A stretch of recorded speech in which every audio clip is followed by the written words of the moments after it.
Friends, welcome to serials and friends, ఇక రేపటి కథ అయితే చాలా చాలా బాగుంటుంది. ప్లీజ్ ఫ్రెండ్స్, మీకు కనుక ఈ వీడియో నచ్చినట్లయితే తప్పకుండా లైక్ చేసి ఛానల్ అయితే సబ్స్క్రైబ్ చేసుకోండి.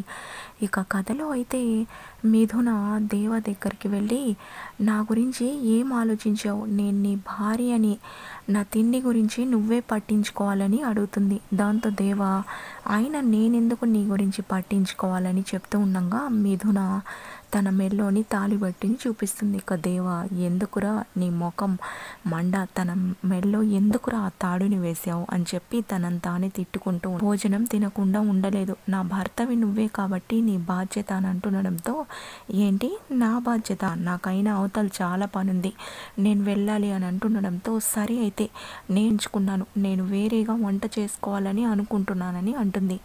దేవా, ఏంటి వేరేగా వంట చేసుకుంటావా, అమ్మ ఈ ఇంటికి వచ్చి 3 రోజులు కాలేదు, అప్పుడే మా ఫ్యామిలీని విడగొట్టాలని చూస్తున్నావా, అయినా మా అమ్మకి చెప్తాను నీకు ఒక్క మెతుకు కూడా ఇవ్వకూడదని అని చెప్పి వెళ్ళిపోతాడు. ఇక మిథున, ఏంటి మనిషికి నా ఆకలి గురించి పట్టదా, నేనేం చేయాలి అని చెప్పి ఇక అలానే ఆలోచిస్తూ ఉంటుంది. మరోపక్క ఇక మిథునకి ఆకలి ఎక్కువగా ఉండడంతో ఇక ఎదురుగా ఉన్న గుళ్ళోకి వెళ్ళి ప్రసాదం అయితే తిని మళ్ళీ ఇంటికి వస్తుంది.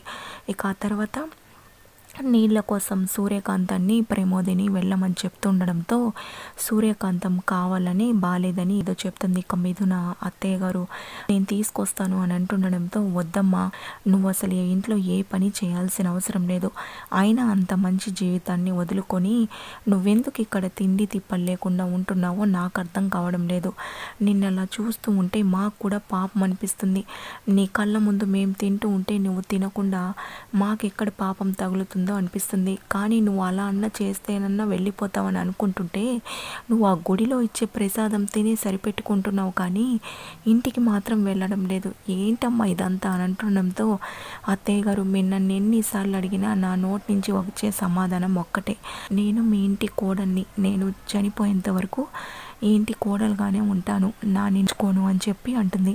దాంతో ఇక అంతా నీ కర్మ అని చెప్పి అక్కడి నుంచి వెళ్ళిపోవడంతో, అక్క పద వాటర్ దాంతో ప్రమోదిని, నువ్వు వద్దులే నేను తెస్తానని అంటూ ఉంటుంది. దాంతో మిథున, పర్లేదక్క పద అని చెప్పి ప్రమోదినితో పాటు ఇక వాటర్ కోసం ఇక దగ్గరికి అయితే వెళ్తుంది. అక్కడికి వెళ్ళాక ఇక క్యూలో నిలబడి ప్రమోదిని బిందె అయితే నింపుకొని తన ఇంటికి వెళ్తుంది. ఆ తర్వాత మిథున, నేను అసలు వెళ్ళక్క అని చెప్పడంతో చూస్తుంది. ఇక చాలా కోపంగా వచ్చి, ఏయ్ నువ్వు నా నా ప్రియుణ్ణి వదిలి వెళ్ళిపోతావా లేదా అని అంటుంది.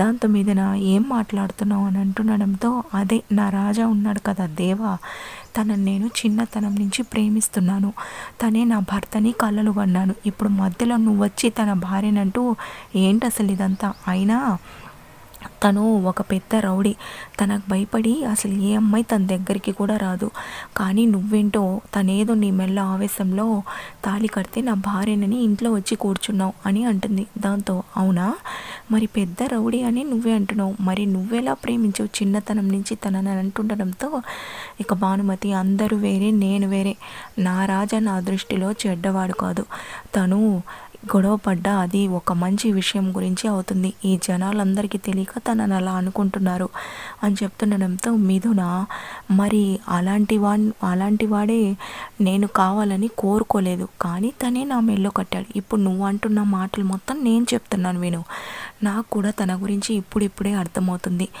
మన అందరు అనుకున్నట్టు తనేం రౌడీ కాదు, తనకు అన్ని ఫ్యామిలీ గురించి అన్ని విలువలు తెలుసు, కానీ తను పైకి అలా ఉంటున్నాడే తప్ప తనలో మానవత్వం అనేది ఉంది, ఇప్పుడు నేను కూడా గమనించాను, ఇప్పుడు నువ్వు తెలుసుకోవాల్సింది ఏంటంటే, నా భర్త దేవజోలికి ఇక మీదట నువ్వు రాకూడదు, అలాగే తనకి పెళ్ళైపోయింది, నేను తన భార్యని, ఇక నా చావైనా బ్రతికైనా నా భర్తతో పాటే, ఇంకోసారి నా భర్తని రాజా అనడం కానీ తన వెంట పడ్డామని తెలిసిందో నేనైతే కాళికామాత అవతారం ఎత్తాల్సి ఉంటుంది, నా సంగతి నీకు తెలియదని తిరిగి భానుమతికి వార్నింగ్ ఇస్తుంది. ఇక భానుమతి మిథున మాటలకు ఒక్కసారిగా షాక్ అయి నిలబడి పోతుంది. ఇక మిథున, జాగ్రత్త, నా భర్త జోలికి ఇంకోసారి వచ్చావనుకో అని చెప్పి వెళ్ళిపోతుంది.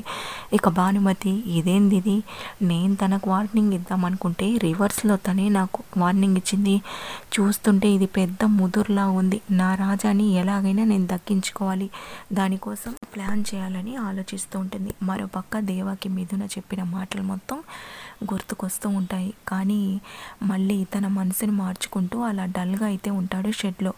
ఇక పక్కన వాళ్ళందరూ ఏంటి మచ్చ అలా ఉన్నావు అని అంటుండడంతో ఏంట్రా తను ఇంట్లో నుంచి వెళ్ళిపోమ్మంటే పోదు, అలాగే అన్నం కూడా తినకుండా ఎలా ఉంటుందో, ఈరోజు తన బాధ్యత నాదేనని తన తిండి గురించి ఆలోచించమని చెప్పింది.